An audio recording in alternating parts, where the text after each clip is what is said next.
previous lesson initiated us to the emergence of the towns.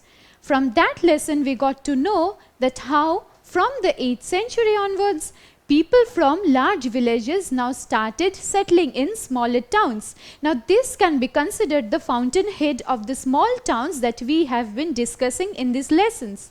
Now you have to keep a very important point in mind that during the medieval period, India was a major exporter of different kinds of products.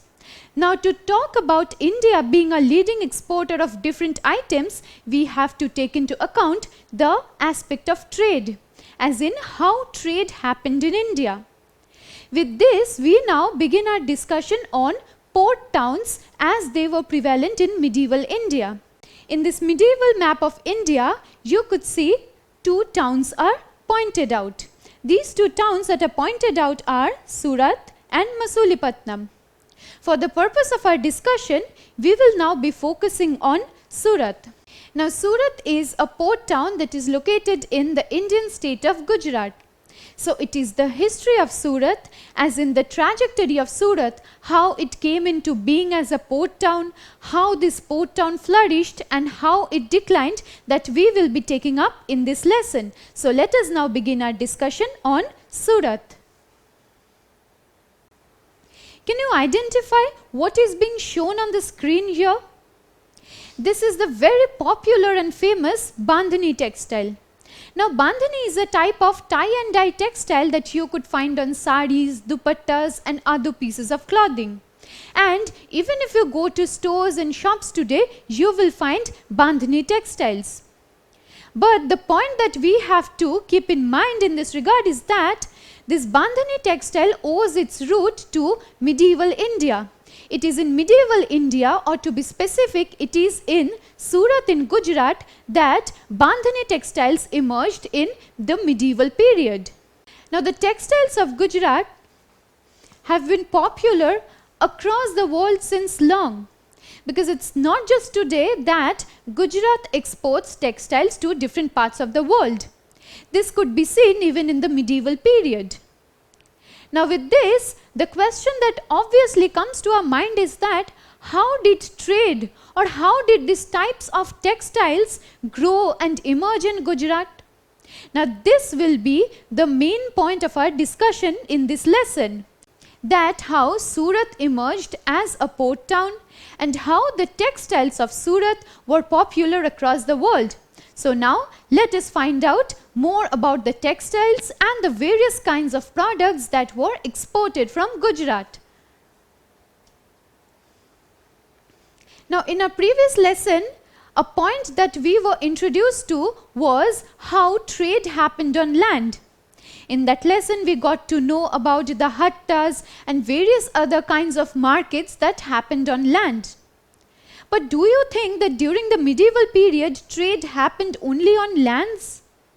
You will be wrong to assume so. But at which other places did trade take place? To find an answer to this question, you have to think of transportation during the medieval period. Now during the medieval period, buses, cars, trains, aeroplanes were not prevalent. Transportation happened mostly through the seas. And it is for this reason that the sea routes were developing. It is for this reason that the sea routes were given importance. Now it invariably implies that if trade was not restricted to lands alone, trade also happened through the seas. Now how did trade happen through the seas? Because the ships that traveled from one region to another carried textiles and various other kinds of items from one place to the other. And in this way, trade happened through the seas.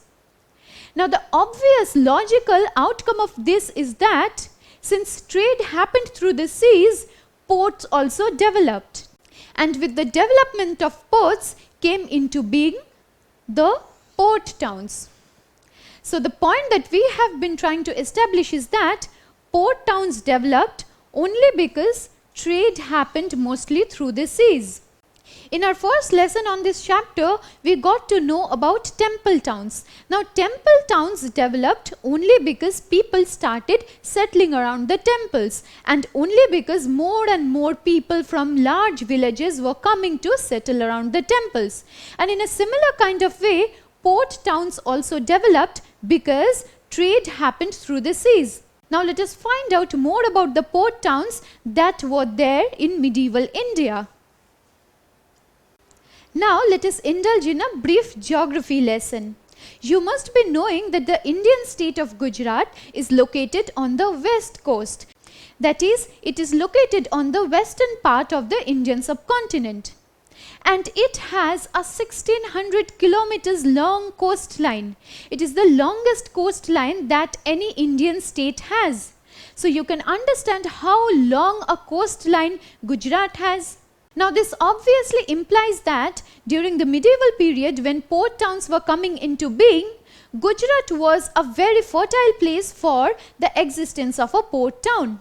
Now, the most famous port town in the Indian state of Gujarat was Surat.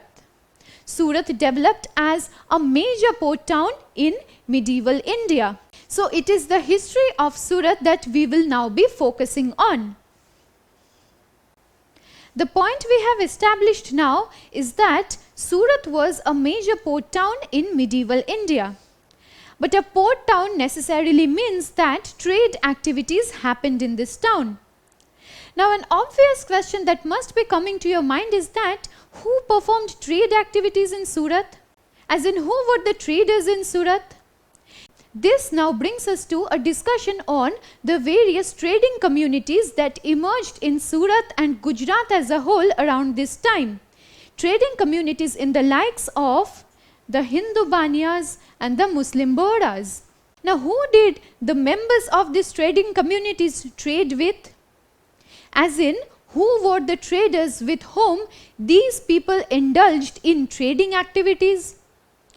These members of Hindu Banyas and Muslim Bohras traded exclusively with the traders in the ports of the Red Sea here, the Persian Gulf here, East Africa, Southeast Asia and China.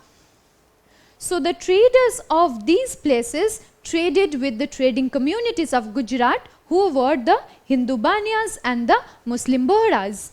As in, which items and goods were traded by these trading communities?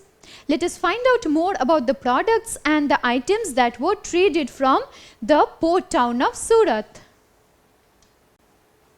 Now, this also brings us to a discussion on the various ports that developed around this period. Because in medieval India, the point that we have been trying to establish all this while is that port towns developed because trade happened mostly through the seas. Because inside the hattas, which were the street markets, something that we have already discussed in a previous lesson, trade happened only within the lands. And in these trades or in these markets, people from near and far regions could only gather. But in order to trade with people and traders from different continents, they had to rely upon sea routes, which is why port towns now came into being. Now, some of the flourishing port towns that emerged around this period would be Cambay, Bharuch and Surat in the Gujarat coast, Dabhol and Bekal in the Konkan coast, Calicut and Cochin in the Malabar coast. So, the areas that are marked in green on this map show you the western coastal plains. And on these western coastal plains, several ports emerged to facilitate trade that happened through seas.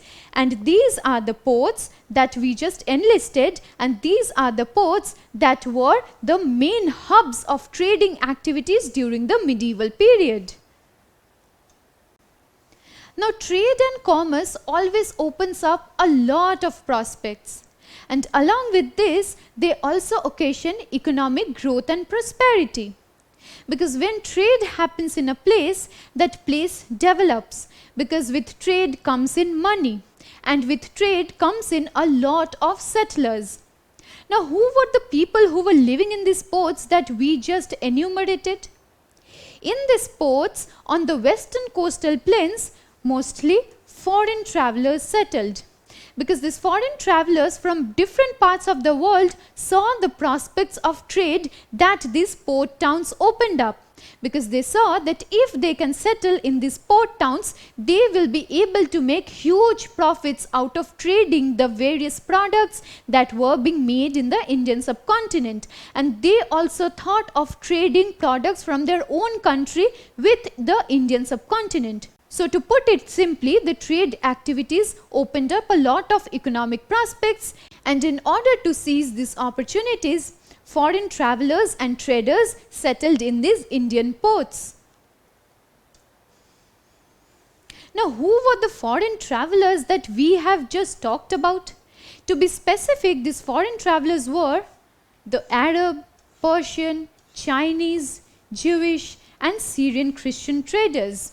So the port towns that developed on the western coast of India were home to these Arab, Persian, Chinese, Jewish, Syrian Christian, among many other communities of traders. Now, what kind of products were traded in these ports? This is a question that we have raised a while ago. That which were the products, which were the items that these traders as well as the Indian traders traded in these ports? Now, a question that we raised a while ago is that what products were traded in these ports? As in, which items were traded by these foreign traders and these Indian traders in these port towns that emerged in medieval period? This brings us to a discussion on Indian spices and cloth. A very important takeaway from this lesson would be that India was a leading exporter of spices and textiles, because Indian spices have been famous across the world, and textiles produced in the Indian subcontinent have also been popular among people who live in different parts of the world. So, Indian spices and Indian textiles had very steady markets in different places of the world. And by different places of the world, we mean Asia, Africa, and Europe. Now, in this way, the European travelers, the European traders also got access to Indian spices and cloth. Now, you must be wondering how the European travelers and traders got access to these products, because Europe is quite far away from India.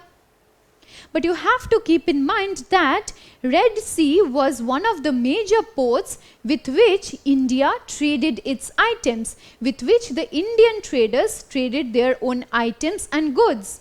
And through the Red Sea ports, items were purchased by Italian traders. And with Italian traders purchasing Indian spices and cloths, these items, these Indian items now entered the continent of Europe. So you can understand how products that have been made in India reached so many miles away in a different continent. And this happened only because trade routes developed across the seas. So can you understand how important the emergence of these port towns have been during the medieval period? Because the medieval period was a time when transportation heavily relied on sea routes. In medieval period, you could not expect aeroplanes to transport things from one continent to the other. And it is for this reason that sea routes were very important. It is through the Red Sea ports that Indian items reached the continent of Europe. You would be fascinated to know how the culture of a place or any given country, any given territory, kingdom often passes on to a different region. And a similar kind of thing happened when the Indian spices and textiles reached the European continent. How is it so? Because previously the European traders, the people living in Europe, did not have access to Indian spices, to Indian textiles. But when these sea routes, when these trade routes through sea opened up, these spices in the likes of pepper, nutmeg, cinnamon, dried ginger, among many other, now started reaching the European masses. And with these spices now reaching the Europeans, they made sure to use this in their daily cooking habits. Now you can understand how this Indian culinary singularity of using spices in their food, spices like pepper, cinnamon, dried ginger, nutmeg and many other spices now passed on to the European continent, and people now started taking to these spices. So these spices now became very important food ingredients in Europe. So whenever trade happens between two continents, or be that between two countries, the culture, the habits, the various kinds of practices of one place passes on to the other, and this is an instance of the same. So this now justifies the idea that when trade activities develop between two regions, the culture, habits, religions, practices and many other things pass from one place to the another.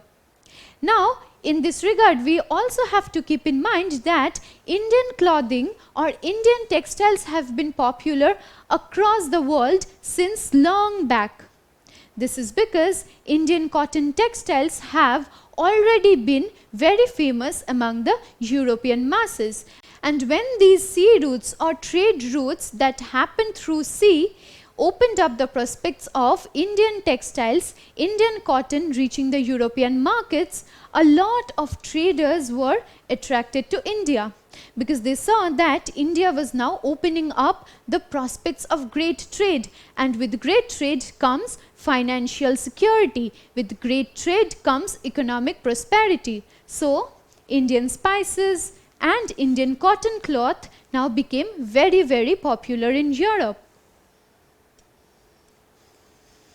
Now, do you think that these ports in the Indian subcontinent, that is the various ports we talked about and Surat in particular, were places where only things were sold? Because all this while we have been discussing this one point that textiles and spices were sold in these ports. But does that mean that India only sold its products and got nothing back in return?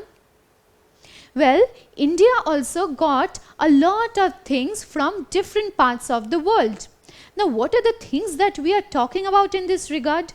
We have to keep in mind that India was also importing goods and items from various regions across the world. And of this, mention must be made of gold and ivory that were brought from Africa, and spices, tin, Chinese blue pottery and silver that were brought from Southeast Asia and China. So trade never happens only one way. Trade happens both way.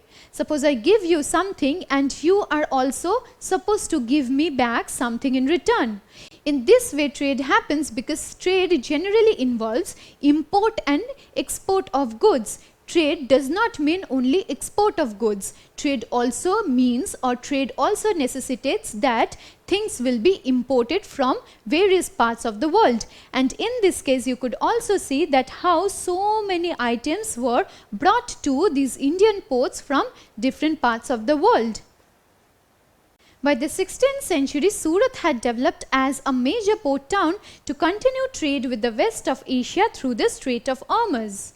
Surat is also known as the Gate of Mecca because from here many pilgrims set sail to go to Mecca.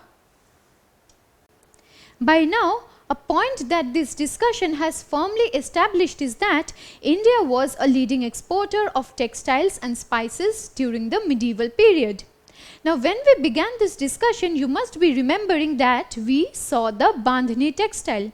Now, Bandhani textiles have been popular across the world since ages, and it is in Surat where Bandhani textiles are produced. Now, Surat's textiles are popular in different parts of the world, and Bandhani textiles are something that you could still find on saris, dupattas, salwars and many other pieces of clothing. Along with Bandhani textiles, we should also throw light on another textile form that emerged in Surat and has been popular throughout the world. what we are talking about is the Zari. Now Zari is a kind of thread work in which even and very fine threads made of either gold or silver are used, and these are woven into the piece of clothing. Can you understand how beautiful it must be? I'm sure you must have seen this Zari or this intricate thread work on your mother's or your grandmother's saris. This is a very beautiful and intricate kind of thread work that also emerged in Surat during the medieval period. So, the textiles of Surat were famous for the traditional bandhani prints, one that you could see here. It is a tie and dye kind of textile, and along with that we should also mention the gold lace border that's known as Zari. In this sari, you can see this fine and intricate gold lace work, and this is known as Zari. Now bandhani, Zari are very beautiful and intricately made textiles, and these require hours of hard work to make just one piece of clothing. And these pieces or these textile forms have been famous in West Asia, Africa and Europe. So the people of West Asia, Africa, Europe were keen on buying these textiles of Gujarat, which is why the textiles of Gujarat had good markets in these places. Now before finding out a little more about the textiles of Gujarat, let me ask you a question. What was the gold lace border on textiles produced in Surat known as? Was it known as Zari, Chikankari, Bandhani or Kalamkari? Yes, you are right. The gold lace border that is very finely threaded and that is very intricately made is known as Zari, and this thread work emerged in Surat in the medieval period. The port of Surat has been very popular and very important as a port town in medieval period. Now we have learnt that Surat was the major gateway for the trade of spices and textiles from India to different parts of the world. And in this regard, we have to keep in mind that the textiles from Gujarat were also exported to the Arab countries. So here on this map, you can see Surat on the Gujarat coast. And between Surat and the west of Asia, as in Saudi Arabia and various other Arab countries, very well developed trade routes were there. And through these well developed trade routes, Indian textiles and Indian spices reached the Arab countries. A point that we have been harping on all along is that Surat emerged and developed as a major port town. But with the development of a major port town, a lot of traders and travelers from various parts of the world now started flocking this port town. Because various people, by seeing the prospects of trade, by seeing the prospects of gaining economically, they now started coming to Surat. Now, how did this port town accommodate so many people who were coming from different parts of the world? Do you have an answer to this question? Well, for this purpose, numerous rest houses were built across the port town of Surat.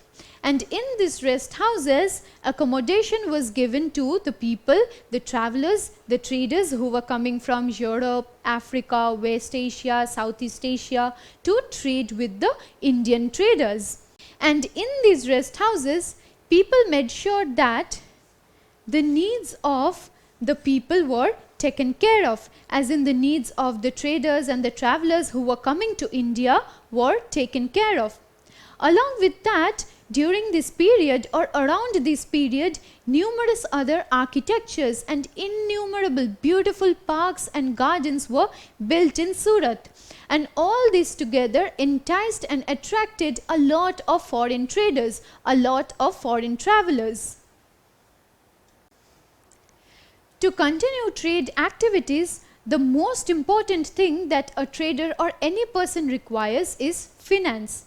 Finance in the form of money, because without money, trade activities can never be performed. Now, when trade activities were developing in Surat and various other port towns in medieval India, finances were also required.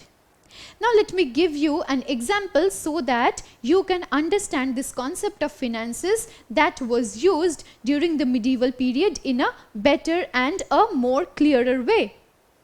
Now suppose you are going on a trip with your parents, and to go on that trip your parents will require money. Even after reaching your destination, for touring purposes, for fooding, for accommodation, your parents will require money in the form of cash. Now, do you think your parents will be carrying all that money with them, all that money in the form of cash with them? Because that will incur, or that will increase the risk of being robbed, the risk of the money being stolen. Now, what do your parents do to avert such unpleasant situations?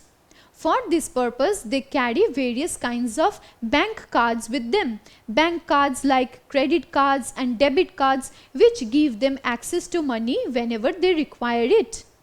Now, debit cards, credit cards, or any kind of bank cards are a very new concept.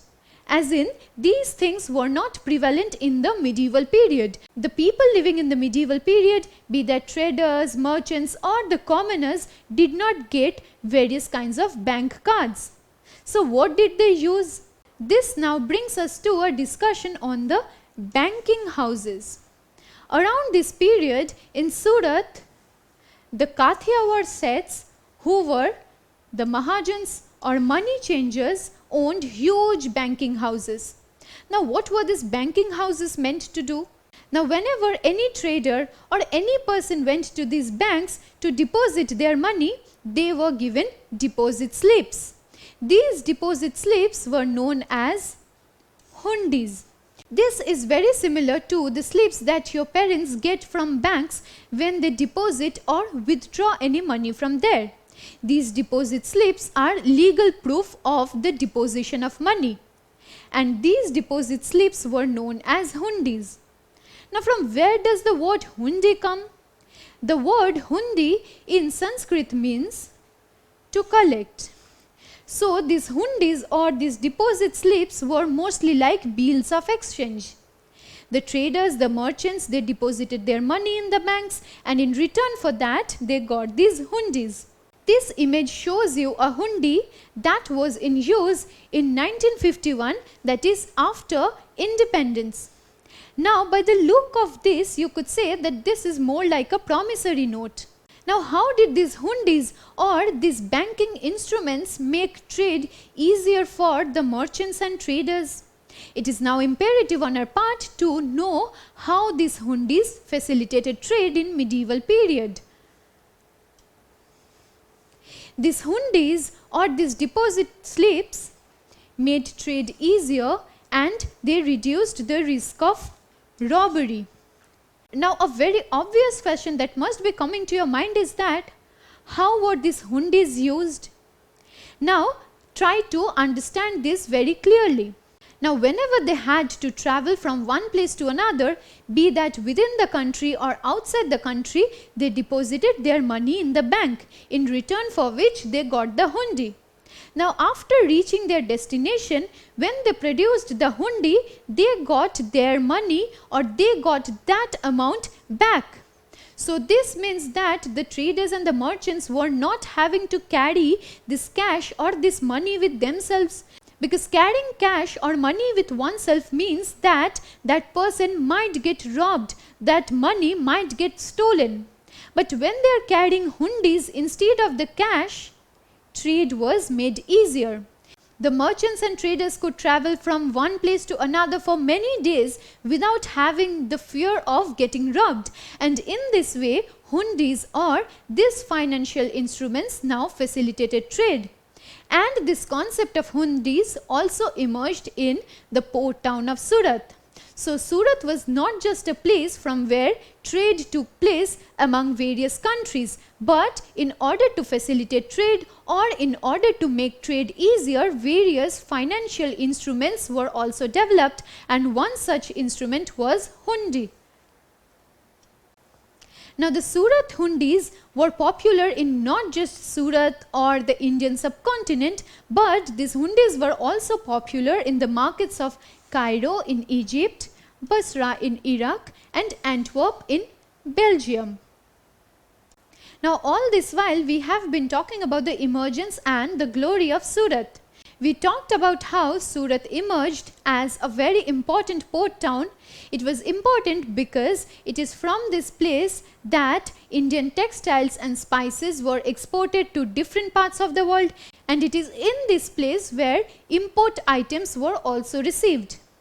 But everything that reaches a point of glory also comes to an end, and Surat also followed a similar trajectory of rise and fall. Now how did Surat decline? By the end of the 17th century, Surat now started declining.